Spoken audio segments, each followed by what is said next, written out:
Hi guys, வாங்க நம்ம bachelor biryani எப்படி செய்கிறதுன்னு பார்த்துடலாமா. அதுக்கு 2 டம்ளர் அரிசி எடுத்து ஊற வச்சுக்கணும். வெங்காய தக்காளி கட் பண்ணுறக்குள்ள அது ஊறிடும். அப்புறம் அடுப்பு பற்ற வச்சு கனமான பாத்திரத்தை எடுத்து வச்சு 2 கரண்டி எண்ணெய் ஊற்றி அது கூட நெய் ஆட் பண்ணி நல்லா கொஞ்சம் சூடாகட்டும். எண்ணெய் நெய்யும் அது கூட இந்த பிரியாணி மசாலா, பட்டை, கிராம்பு, ஏலக்காய், பூ, கல்பாசி அதெல்லாம் நல்லா ஆட் பண்ணி நல்லா ஒரு 2 நிமிஷம் வதக்கி விட்டுக்கணும். வதக்கி விட்டுட்டு நம்ம ஒரு 5 பெரிய வெங்காயம் எடுத்து தனியாக கட் பண்ணி வச்சுருப்போம். அதையே ஆட் பண்ணிக்கலாம். ஸ்லைஸாக கட் பண்ணதை ஆட் பண்ணி நல்லா கண்ணாடி பதம் வர வரைக்கும் வணக்கணும். ஏன்னா பிரியாணிக்கு டேஸ்ட் கொடுக்குறதே அந்த பெரிய வெங்காயம் வணக்கிறது தான். அதனால் அதை நல்லா கண்ணாடி பதம் வர வரைக்கும் வணக்கிட்டு அதுக்கப்புறம் புதினா ஒரு கை, மல்லி, அது 2ஐயும் ஒட்டுக்கா புதினா மல்லியை ஆட் பண்ணிவிட்டு பார்க்க நிறையா இருக்க மாதிரி இருக்கும். அதை நம்ம வணங்கும் போது குறைஞ்சிரும். இந்த எண்ணெய்லாம் நல்லா அந்த புதினா மல்லியில் படுற மாதிரி நல்லா வணக்கிட்டு சுருங்கிடும். அப்படியே நம்ம வணக்க சுருங்கிடும். அதுக்கப்புறம் 2 ஸ்பூன் தனி மிளகாய் தூள் ஆட் பண்ணிவிட்டு கரம் மசாலா ஆர் பிரியாணி மசாலா 2ல் எது வேணால் நம்ம ஆட் பண்ணிக்கலாம். அதை ஆட் பண்ணிவிட்டு நல்லா ஃப்ரை பண்ணணும். இந்த மசாலா நல்லா நம்ம வெங்காயம், புதினாலெல்லாம் ஆட் ஆகணும்.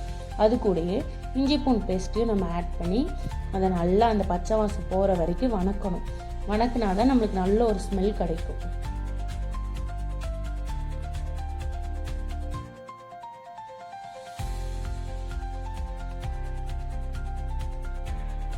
அதுக்கப்புறம் ஒரு 6 பச்சை மிளகாய் ஆட் பண்ணி அது கூடயே நம்ம தக்காளியை ஆட் பண்ணிக்கணும்.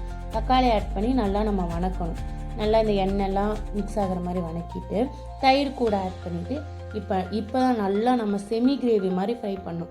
இதை பார்க்கவே நல்ல ஒரு கிரேவி மாதிரி இருக்கும். அது கூட நல்லா நம்ம வாஷ் பண்ணி வச்சுருக்க சிக்கன் எடுத்து ஆட் பண்ணி நல்லா மிக்ஸ் பண்ணணும். இதுவும் நல்லா கிரேவி மாதிரி இந்த சிக்கனில் எல்லாம் படுற மாதிரி மிக்ஸ் ஆகணும். மிக்ஸ் ஆனால் நம்மளுக்கு நல்ல டேஸ்ட் வரும்.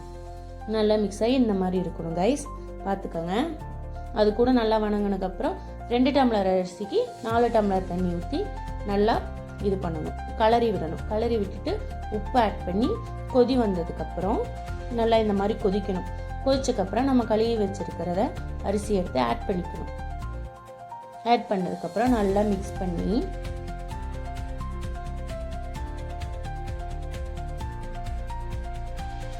மூடி வச்சிடணும். ஒரு 2 நிமிஷம் மூடி வச்சுட்டு இப்போ டேஸ்ட் பார்க்கலாம் உப்பு எப்படி இருக்கு.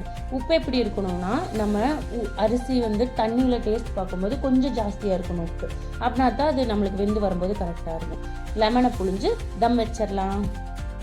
தம் வச்சு ஒரு 10 நிமிஷம் கழிஞ்சு இறக்கி ஓப்பன் பண்ணால் பிரியாணி ரெடி. நல்லா குழையாமல் நல்லா உதிரியாக பிரியாணி ரெடி.